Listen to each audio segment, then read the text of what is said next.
آج ہم آپ کو 85-86 سال پیچھے لے جاتے ہیں، جب یہ دعوت کا کام شروع ہوا تھا، تبلیغ کا کام شروع ہوا تھا، دعوت و تبلیغ کا جو یہ مروجہ کام ہے، ورنہ دعوت کا کام تو حضرت آدم ہی سے شروع ہے۔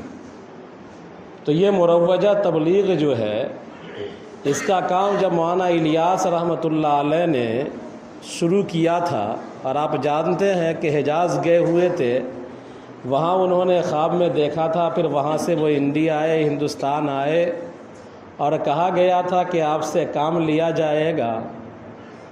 وہ اس سلسلے میں کافی غور و خوض کرتے تھے، پریشان بھی تھے۔ کسی نے کہا گھبراتے کیوں ہو، کام لینے والا جانے تم سے کیا کام لیا جائے گا، مشہور چیزیں ہیں، یہ سب ہر آدمی جانتا ہے عام طور پر، اور نہیں جانتا ہے تو جامع مسجد میں نماز پڑھنے والے جان گئے ہی ہوں گے، بتلایا گیا تھا چند مہینہ پہلے۔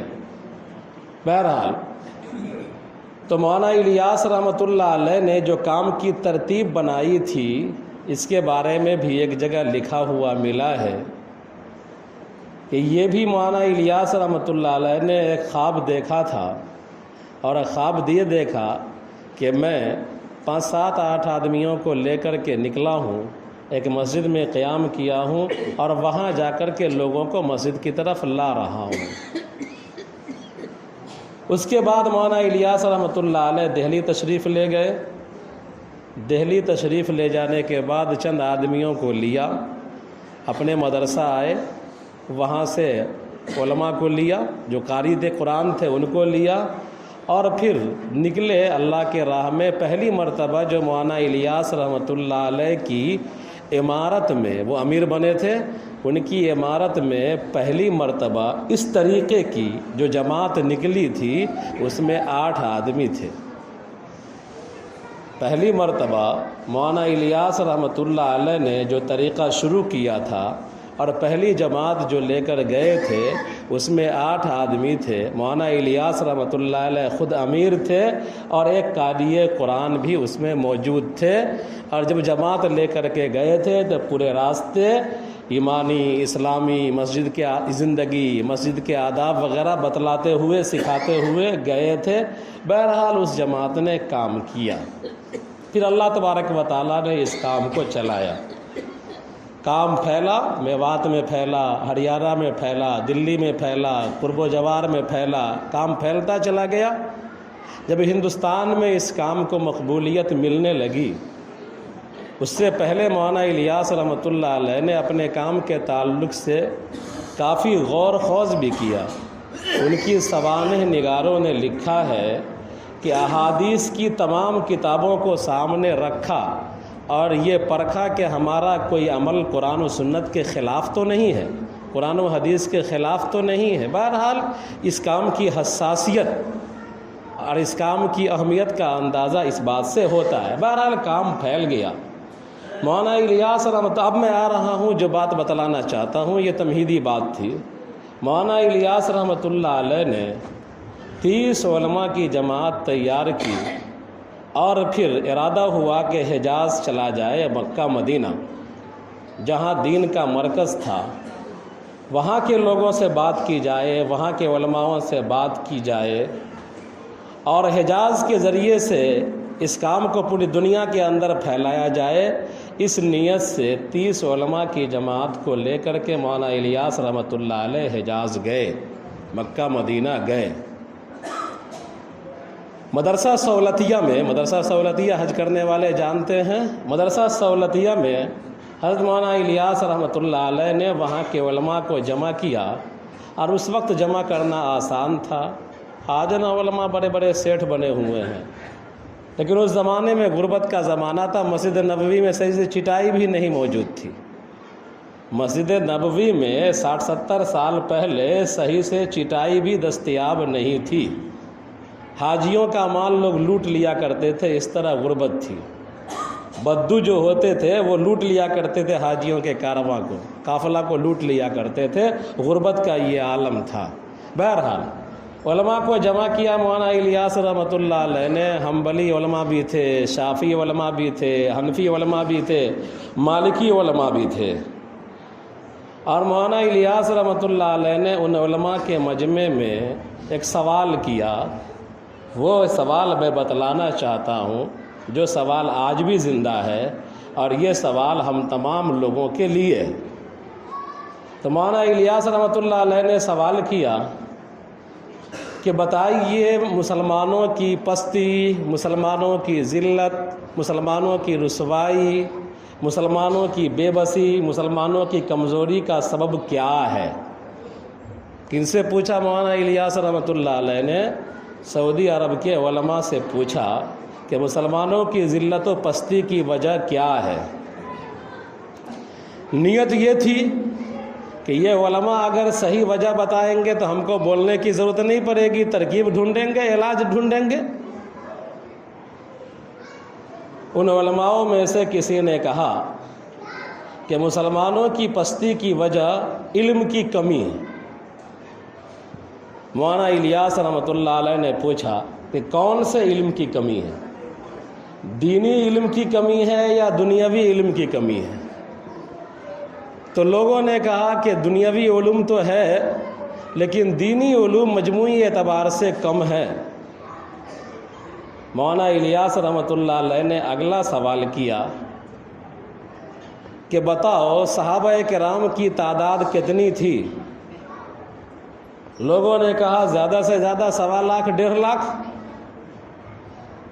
اب پوچھا مولانا الیاس نے کہ اس وقت امت کی تعداد کتنی ہے مسلمانوں کی عرب پورے دنیا میں؟ تو کہا مسلمانوں کی تعداد تو 1 ارب سے بھی زیادہ ہے، 80-85 سال پہلے کی بات ہے۔ پھر پوچھا مولانا الیاس رحمۃ اللہ علیہ نے بتاؤ اس 1 لاکھ 1.25 لاکھ 1.5 لاکھ صحابہ کرام میں سب کے سب حافظ قرآن تھے؟ مجمع نے کہا نہیں۔ کیا سب کے سب بخاری، مسلم اور ترمذی، ابو داؤد، صحاح ستہ کے حافظ تھے؟ کہا نہیں۔ کسی کے سامنے چند آیات تھی، کسی کے سامنے پورا قرآن تھا۔ بہت کم صحابہ ایسے تھے جن کے سامنے پورا قرآن اترا اور پورا قرآن انہوں نے یاد کیا، بہت کم صحابہ تھے۔ تو بتاؤ صحابہ کرام میں کتنے حفاظ تھے؟ تو چند حفاظ تھے، 100 گروں میں ہوں گے۔ صحابہ کرام میں کتنے محدثین تھے جنہوں نے حضور کی تمام حدیثوں کو یاد کیا تھا یا احادیث کو لکھ لیا تھا ایک جگہ پر؟ تو بہت کم، چند صحابی۔ اب بتاؤ کہ اس وقت دنیا میں کتنے حفاظ ہوں گے؟ لوگوں نے کہا کہ اس وقت لاکھوں حفاظ دنیا کے اندر ہوں گے۔ اس وقت بخاری، مسلم، احادیث پڑھانے والے کتنے ہوں گے؟ تو کہا ہزاروں پڑھانے والے ہوں گے اور لاکھوں پڑھنے والے ہوں گے۔ تو اب بتاؤ علم دین کے معاملے میں اس وقت زیادہ علم دین ہے یا صحابہ کے اندر زیادہ علم دین تھا؟ تو لوگوں نے کہا کہ مجموعی اعتبار سے اس وقت زیادہ علم دین ہے، زیادہ حفاظ اس وقت ہیں، زیادہ قراء اس وقت ہیں، زیادہ محدثین اس وقت ہیں۔ پھر دوسرے نے کہا کہ مسلمانوں کی پستی کی وجہ مال کی کمزوری ہے، مال کی کمی ہے، لوگوں کے پاس مال نہیں ہے، عربوں کے پاس مال نہیں، ہندوستانی مسلمانوں کے پاس مال نہیں۔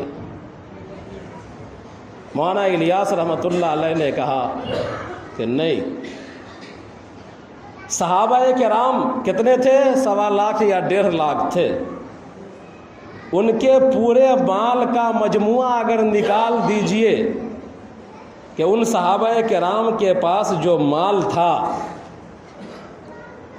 شروع کا زمانہ تو انتہائی غربت کا تھا، سب جانتے ہیں کیسی غربت تھی۔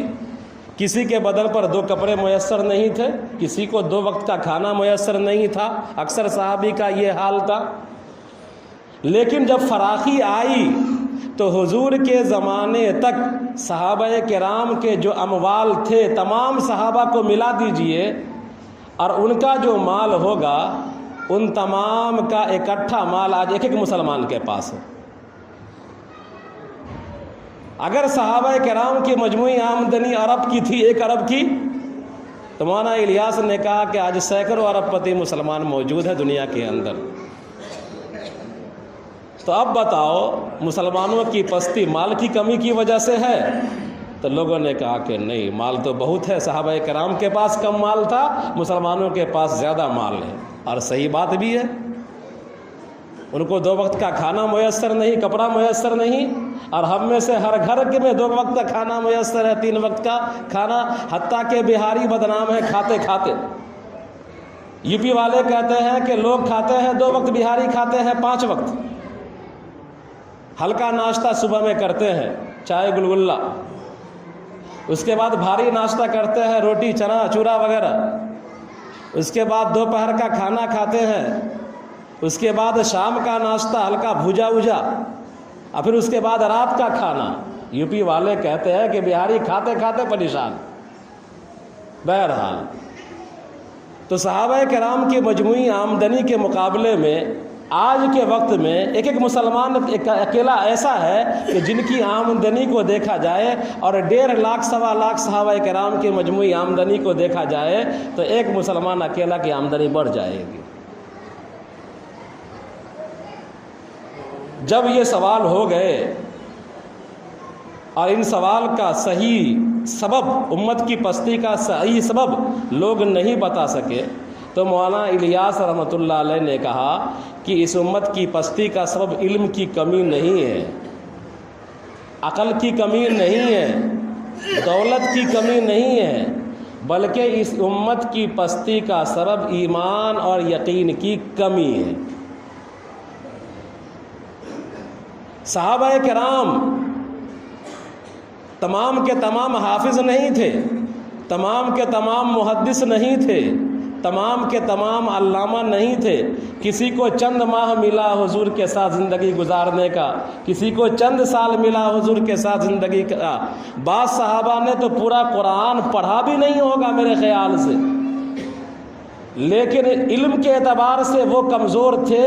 لیکن تمام صحابہ ابو بکر صدیق رضی اللہ تعالی عنہ سے لے کر کے اور وہ وحشی جنہوں نے حضرت حمزہ کو شہید کر دیا تھا، ایمان لانے کے بعد تمام کے تمام صحابہ ایمان و یقین کے اعتبار سے کامل تھے، اور اسی ایمان و یقین کی بدولت صحابہ کرام نے دنیا کو فتح کیا تھا، اور صحابہ کرام نے ایران کو بھی روند ڈالا تھا اور روم کو بھی روند ڈالا تھا، اور اللہ تعالیٰ نے اسی ایمان و یقین کی دولت کی وجہ سے صحابہ کرام کو رضوان اللہ علیہم اجمعین کہا۔ دنیا کے اندر بھی عزت دی، اور آخرت کے اندر جو عزت دیں گے وہ تو وہ کائنات دیکھے گی۔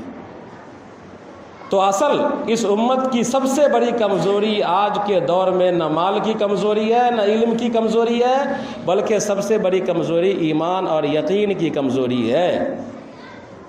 اب سوال یہ پیدا ہوتا ہے کہ اس ایمان اور یقین کی کمزوری کے دور کرنے کا ذریعہ کیا ہے؟ یہ ایمان و یقین کی کمزوری کیسے دور ہوگی؟ ایمان قوی کیسے ہوگا؟ یقین مضبوط کیسے بنے گا؟ تو اس کا جواب سیدھا سا اور سمپل جواب یہی ہے کہ ایمان و یقین کی مضبوطی دعوت الی اللہ میں پوشیدہ ہے۔ آپ اللہ کی طرف لوگوں کو بلائیں گے، اللہ تبارک و تعالیٰ کے گھر کو آباد کریں گے، اور نکلیں گے اپنا گھر بار چھوڑ کر کے 40 دن 4 مہینے کے لیے، سال بھر کے لیے آپ نکلیں گے تو ایمان مضبوط ہوگا، یقین مضبوط ہو جائے گا۔ تو ایمان و یقین کے مضبوط کرنے کا ذریعہ جو ہے اس میں سب سے اہم اور بڑا ذریعہ یہ دعوت و تبلیغ کی محنت ہے۔ اس لیے ہم کو اور آپ کو یہ سمجھنا چاہیے کہ ہماری پستی اور ذلت کی بڑی وجہ 87 سال پہلے مولانا کی بات ہے جو آج میں نقل کر رہا ہوں، کہ سمجھنا چاہیے کہ ہماری پستی اور ذلت کی سب سے بڑی وجہ جو ہے وہ ایمان و یقین کی کمزوری ہے۔ جس دن ایمان و یقین ہمارا مضبوط ہو جائے گا انشاءاللہ تو ہم بھی فاتح ایران ہو سکتے ہیں، اور ہم بھی فاتح قیصر اور فاتح روم ہو سکتے ہیں۔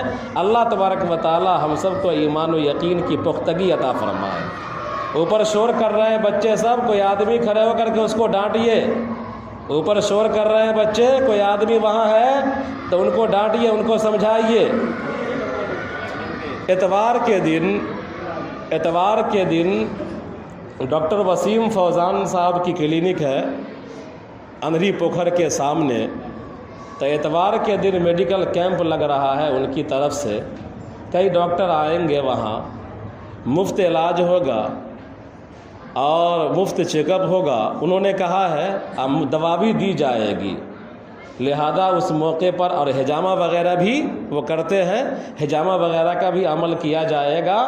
مرد حجامہ کرائیں گے تو مرد کا حجامہ مرد کریں گے، اگر عورتیں حجامہ کروائیں گی تو عورت کا حجامہ کے لیے انہوں نے عورت کا انتظام کیا ہے۔ بہرحال اتوار کے دن ہیلتھ کیمپ لگے گا جہاں فری میں چیک اپ بھی ہوگا، فری میں علاج بھی ہوگا، فری میں دوا بھی دی جائے گی۔ آپ حضرات اس کیمپ سے فائدہ اٹھائیں۔ ایک اعلان، دوسرا اعلان یہ ہے کہ 28 تاریخ کو دربھنگا ضلع میں مدھوبنی اور دربھنگا دونوں ضلع کا مشترکہ اجتماع ہے۔ دربھنگا مدھوبنی دونوں ضلع کا مشترکہ اجتماع ہے 28 تاریخ کو دربھنگا میں، اور اس اجتماع میں ہونے والے اخراجات کا ذمہ دربھنگا کے سر ہے، مدھوبنی والے کے سر نہیں ہے، دربھنگا کے ذمے ہے۔ اور مرکز کے پاس کوئی فنڈ نہیں ہوتا، سب جانتے ہیں مرکز کا فنڈ ہم اور آپ ہیں، ہمارا آپ کا جیب ہے، اور یہی حال ہے ہماری تمام ملی اداروں کا کہ ان کے پاس کوئی الگ سے پراپرٹی نہیں ہوتی ہے، ان کے بینک ہم ہی لوگ ہوتے ہیں، ہمارا اور آپ کا جیب ہوتا ہے۔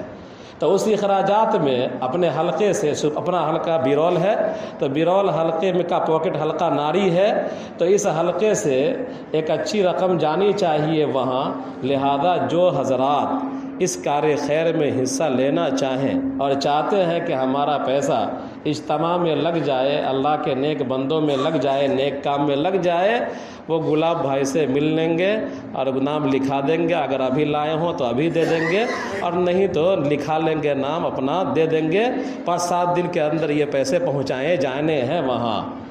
ایک تیسرا اعلان ہے کہ دھمسائن کے آپ کے گاؤں کے رشتہ دار ہیں دھمسائن میں، وہاں سے ایک آدمی آئے ہیں، ان کا لڑکا ایکسیڈنٹ کر گیا ہے اور برین ہیمریج ہے، دماغ کھولنے کی بات ہے، آپریشن کی بات ہے۔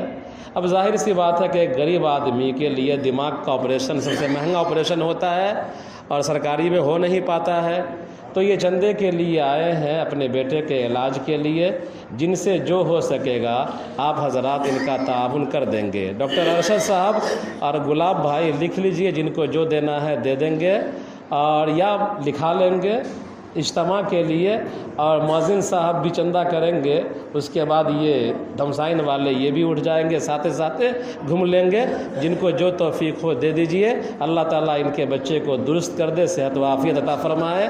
اور صلاح الدین بھائی بیمار ہیں، پٹنہ میں بھرتی ہیں، دربھنگا سے ریفر کیا گیا ہے وہاں، ان کے لیے دعا کر دیجیے گا، اللہ تعالیٰ شفا اور صحت عطا فرمائے۔ شبیر نداف کی والدہ کی بھی بہت سیریس ہے۔ چلیے، شبیر نداف صاحب کی والدہ بھی بڑی سیریس میں ہیں، ان کے لیے بھی دعا کر دیجیے گا۔ اب جائیے، آپ اٹھیے، مؤذن صاحب کے پیچھے پیچھے گھوم لیجیے۔ اجتماع کے لیے جو دینا چاہیں ڈاکٹر ارشد صاحب کو، گلاب بھائی کو دے دیں۔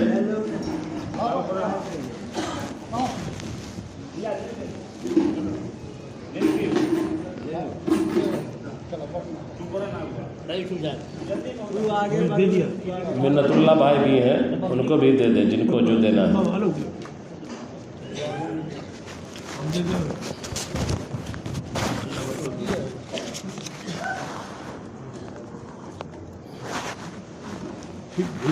ہم کو پھر کتنا واپس دے گے؟